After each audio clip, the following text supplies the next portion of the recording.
Hi, and welcome back to another edition of the Jacob and Jacob podcast. I'm your host, Jacob Hare, joined by my co-host, Jacob Arbom. And today we are honored to be joined by Miss Stephania Bell. Thanks for being with us today, Stephania.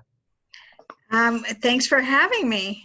It's actually Stephania, but that's fine because I get all kinds of pronunciations. So it gives me a chance to set the record straight.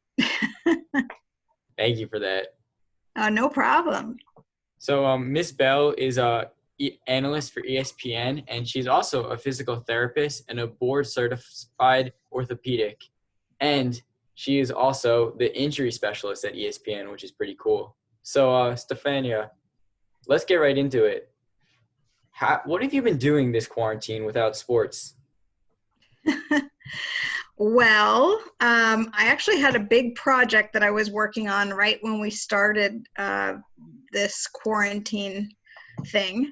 I had an E60 project on Alex Smith, and that aired on May 1st. So we actually had to finish up the last month and a half, like 4 to 6 weeks, working remotely between me and our producer and researcher and editor, and everybody was in different places, and then all the coordination of getting it to air and the media. It was really interesting doing everything from home. I even had to work on recording tracks for the piece. So I don't know if you saw it, but when you hear voice tracks, I was doing that in one of my back bedrooms instead of in a studio. So we had to get a little creative, but we worked on that. And then I took a break for a while because that was a lot of work.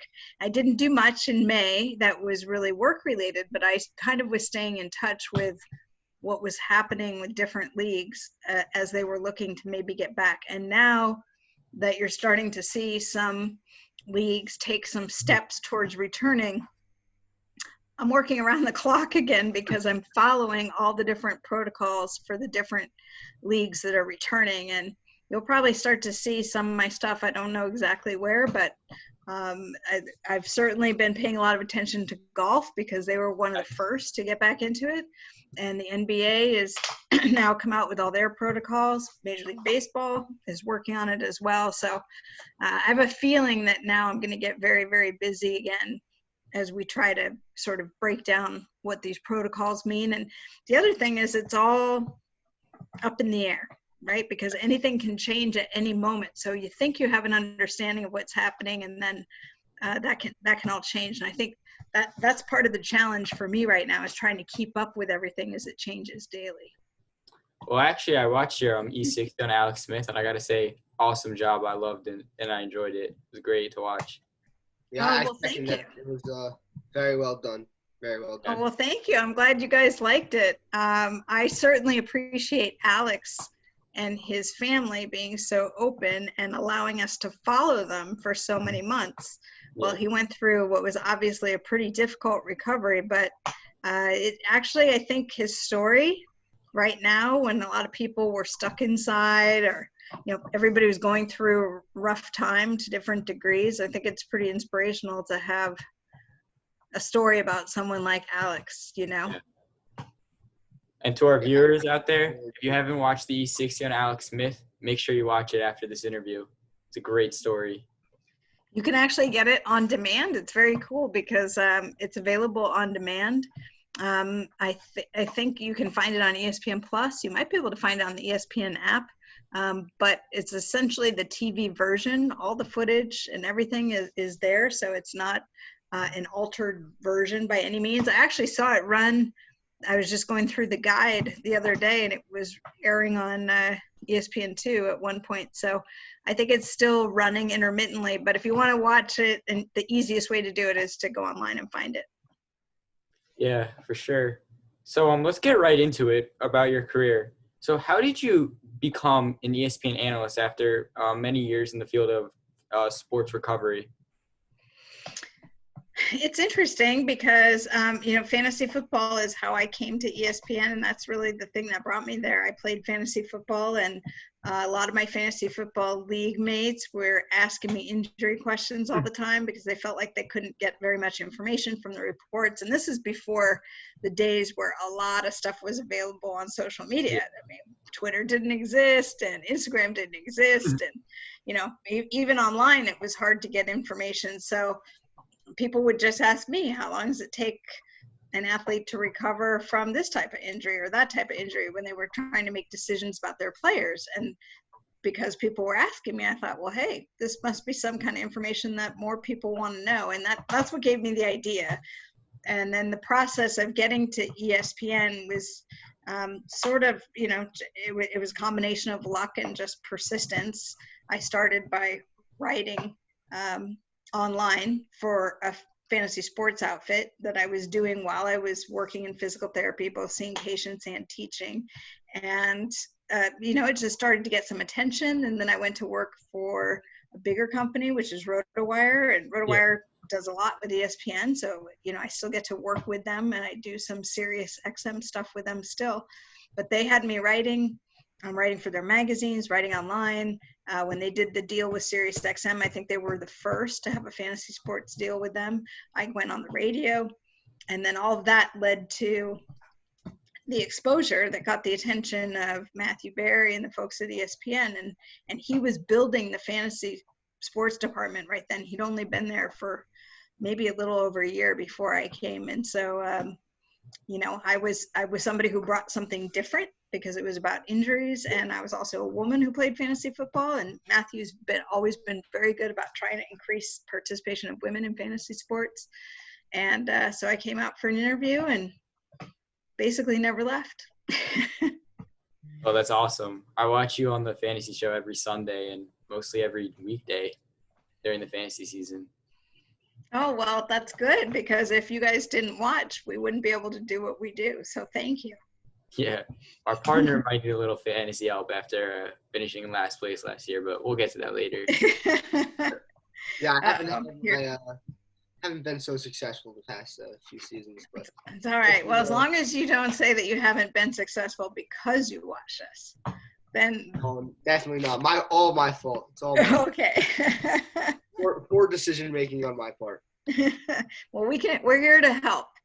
So you'll have to come watch us, and we'll help you out this year. We'll help you do better than last place. That's for sure. Yeah. Thank you. Thank you.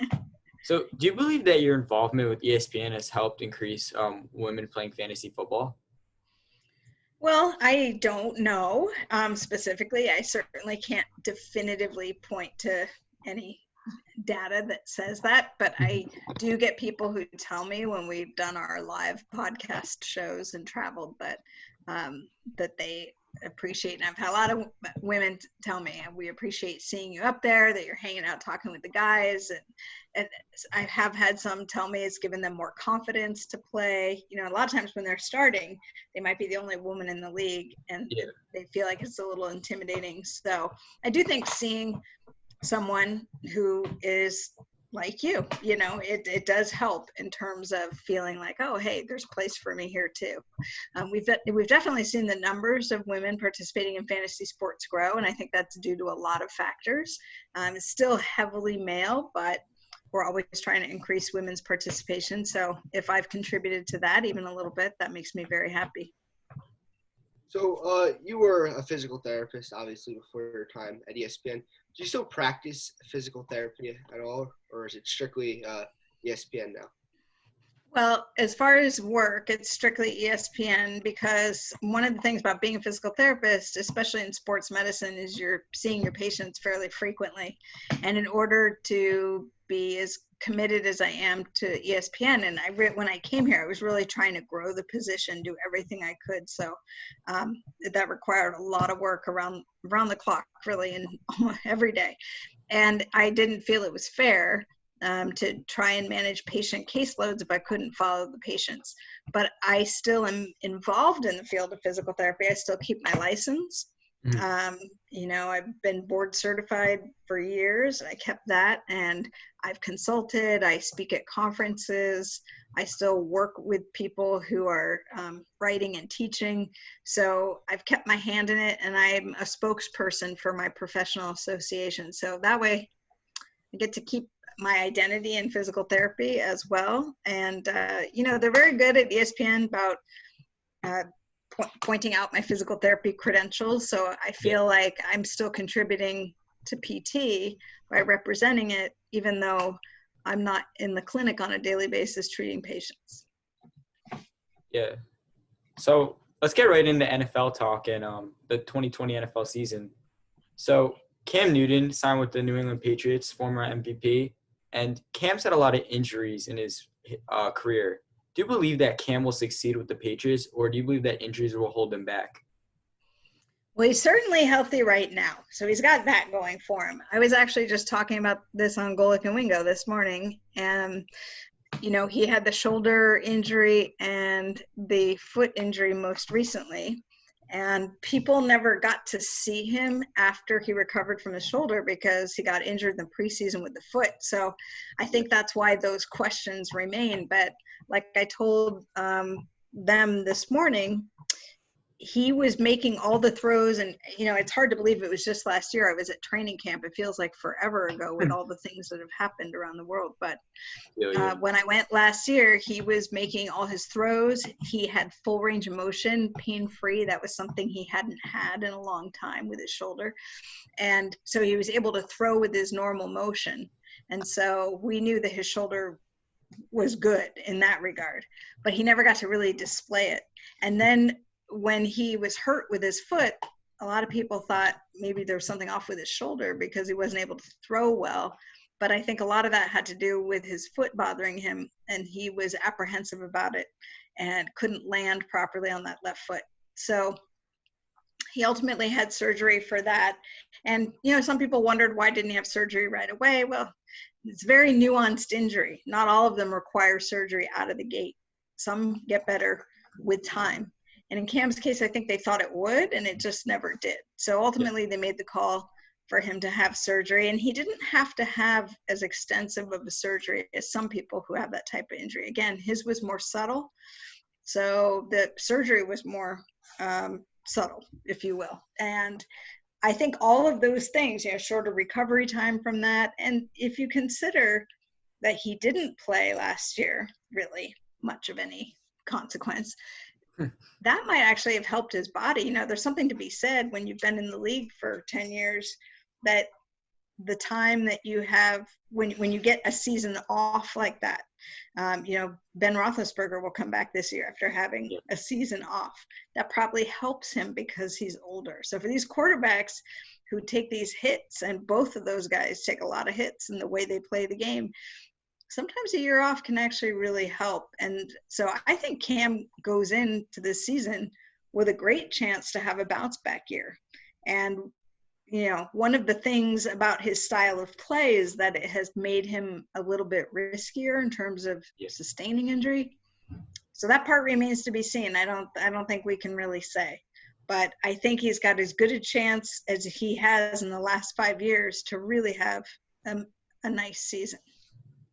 Could I expect to see a 2015 Cam Newton, or am I crazy for that?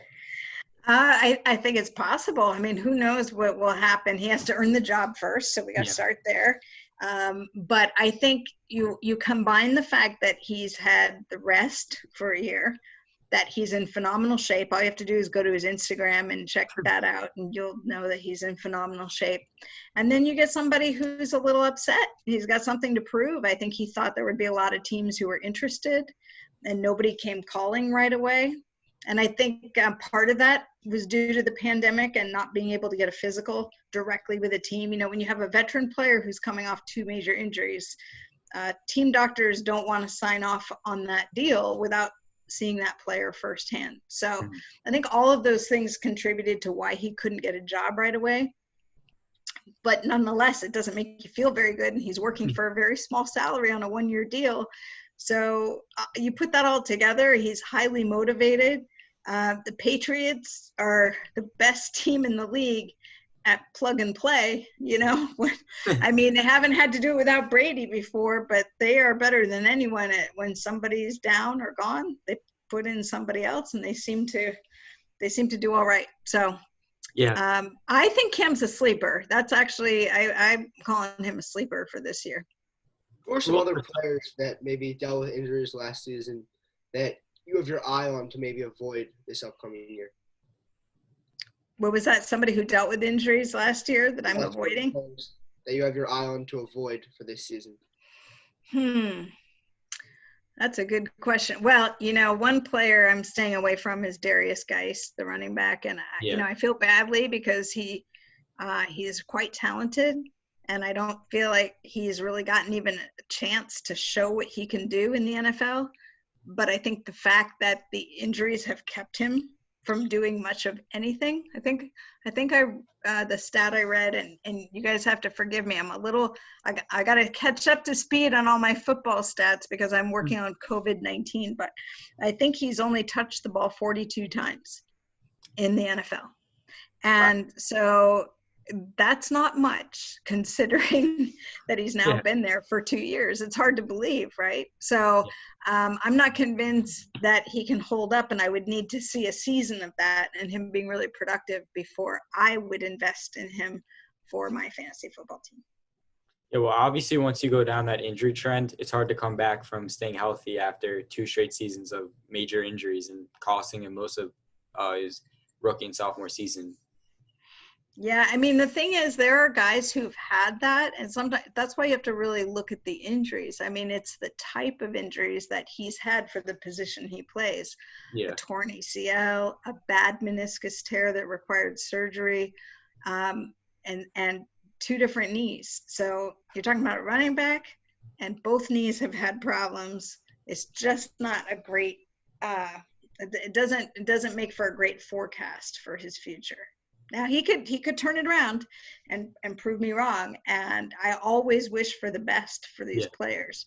But if I'm talking about investing for my fantasy football team, that would be a no for me. So sticking with the NFC East, my favorite football player, just because I'm an Eagles fan, is Carson Wentz. Is it fair for my friends to label him injury prone? So it's really interesting. I just actually contributed to an article about, and I was asked to define what injury prone meant to me. Okay. And to really think about the label, and it's a label that I'm uncomfortable using. I think because it's just gotten used so much now. So if any guy has injuries, people are like, "Oh, he's injury prone." It just gets overused, I think.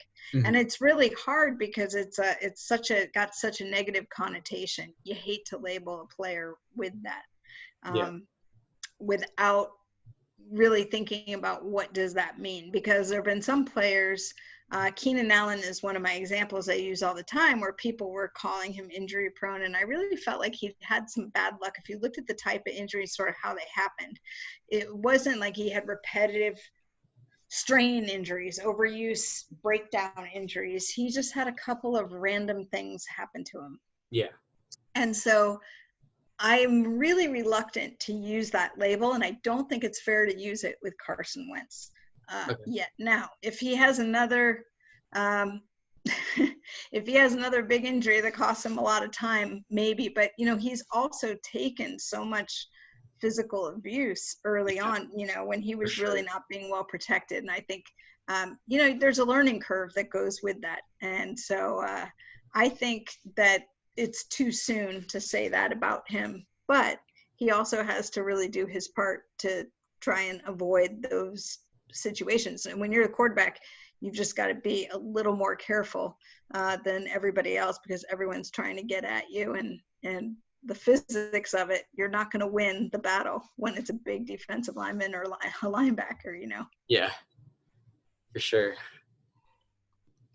So with this upcoming season, obviously a ton of uncertainty surrounding. Is there going to be football? Right now, we haven't even had OTAs yet, and that's sort of out of the picture at this point. And training camp upcoming end of July, tomorrow, July 1st. Do you expect there to be football played this fall? As of right now, I I do. I'm still cautiously optimistic. But I think what we have to understand is that the way things change, 4 weeks is a lifetime right now in terms of what we see with this virus. All you have to do is look at where we were 4 weeks ago and look at the differences in what's happening now compared to where we were 4 weeks ago, and the changes in terms of what cities are struggling with it the most, the numbers that we're seeing, the response that we're seeing. It's really all over the place, and they've made it very clear that they will make changes. Every league has said this, but the NFL and the NFLPA are working together on this. They have the luxury of time in that they are able to watch what other leagues are doing and how things are going. And you can always learn from that. So they're seeing, how is this league responding to when they get positive tests? What is this other league doing to set up protocols? But for the NFL, they have the most unusual challenge in that, besides maybe the NBA is probably where the players are the closest besides the NFL. It's really hard to implement social distancing. Well, it's impossible when you're playing the sport. Yeah. And it's really hard to kind of bring the two together where you're trying to keep social distancing when you're not playing, and then you remove it to play the game. And what does that look like? And how does it impact the players? So many questions. And we don't know, testing is evolving. There's no real treatment per se for this, like no kind of drug therapy or vaccine. So I think it's very fluid. And if you ask me, we just said, do I think it'll be played this fall? Yes, but I don't know that that means that it's played the same number of games, the same schedule, the same, the same start date. We just don't know. We don't even know what's going to happen with the preseason right now, although it certainly looks like that will be shorter, if not eliminated. So if a player were to test positive during the season at any point, how might their physical health be affected by the virus? Well, this is one of the other things that we don't fully understand yet, is how it affects different people. And I think one thing that's been established is if there's a pre-existing condition, certain types of pre-existing conditions will put people at more risk from severe illness.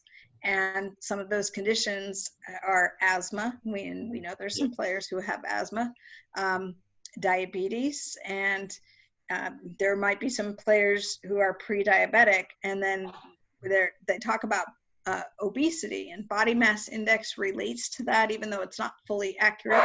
It's sort of a flawed measure, but nonetheless, those guys who are bigger and heavier might struggle more with the illness. So, and you can hear my dog now, and I'm sorry, but he probably hears my neighbors coming home, so my puppy's barking. But so there are some people who are at increased risk, but remember, it's not just the players. You're talking about coaches, staff. We don't really know how it's going to look for the officials yet and what their situation is going to be. But think of all the people who, quote unquote, touch the sport, from equipment room to managers to the medical staff even, and all of those people have to be incorporated into the protocols and into the plan when they're talking about who's impacted by this and the decision to play. So the MLB and NBA both had a good amount of players opt out of the season. Do you see some NFL players opting out of the NFL season? It's a very good question. I actually heard somebody ask that this morning, and I forget who gave the answer, but whoever it was said no, they didn't think so, because with the not guaranteed contracts in the NFL and the money situation, they really felt like more players would feel compelled to play. And, so I don't know, because I'm not in a player's position, but I think as push comes to shove, and also depending on what we see with the way the virus is behaving in the community at large over the next 4 weeks, I think that could certainly impact it. If you live in an area where it's really problematic, there's nothing to say, right, that you can't catch this virus in your community, whether you play football or not. So there's that.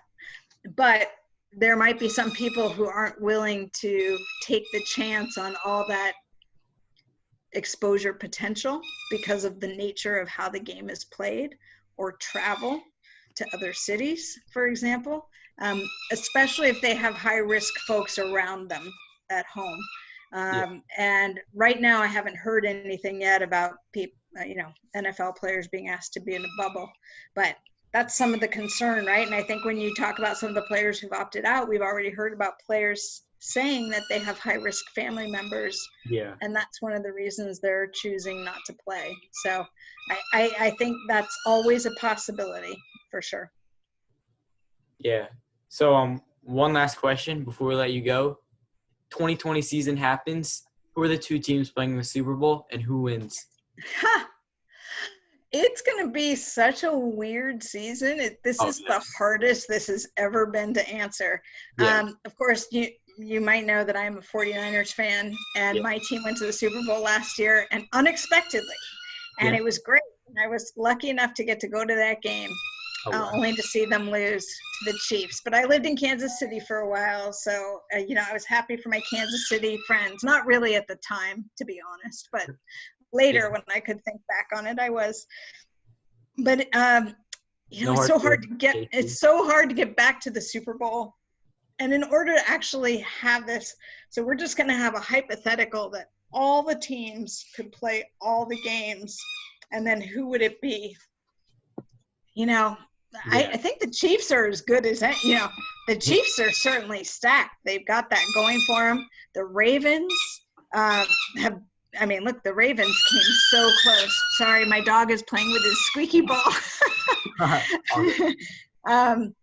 The Ravens certainly presented quite a threat last year. So maybe them. And, I hate to say it because they're in my division, but the Arizona Cardinals are going to be really fun to watch with DeAndre Hopkins going there. I think Kyler Murray just blossoms there. Yeah. So you asked me to pick two and who wins, and I can't. Because it's so hard to get my head around the fact that we'll even have a normal season to get to the Super Bowl. And the thing is, it's not just about the talent on the teams, because you have to consider, let's just say that we get all 16 games and there's full slate, you get your playoffs, you get your Super Bowl. But what do the teams look like? I mean, there could be attrition because if players test positive, they're going to be removed from the team. So you can't even guarantee that the team you're evaluating on paper today is the one that plays. And if they have to go into quarantine after a player tests positive, what happens when a team loses 3 or 4 key offensive players, let's say, for 1 week? Yeah. All of a sudden, that team might have been at the top of the ladder, and now they're really, they've really gone down a notch, and they're going to be much easier to beat. So it's because I come from a medical mindset, it's impossible for me to think about 32 teams going through the season with a set roster, because knowing what we know about this virus, that's not going to happen. And so it's really like whoever's got the most guys left standing, if you will, of the original roster. I know I didn't answer your question, but I feel like it just is like I can't. I've never been in a situation like this where I really couldn't come up with something, but it's I really think it's a function of the fact that we just don't know how this is going to look. And it's one of the things that makes it really fascinating and interesting, even though I'm sure it's also going to be frustrating and challenging, Yeah, for sure. I totally agree with you right there. That's the most important factor this season. So thank you for joining us today. And make sure you check out Ms. Bell on ESPN Fantasy Now and on the Fantasy Football Show with Matthew Berry this season. And let's pray for some football. Yeah, let's hope there's some football. Yeah.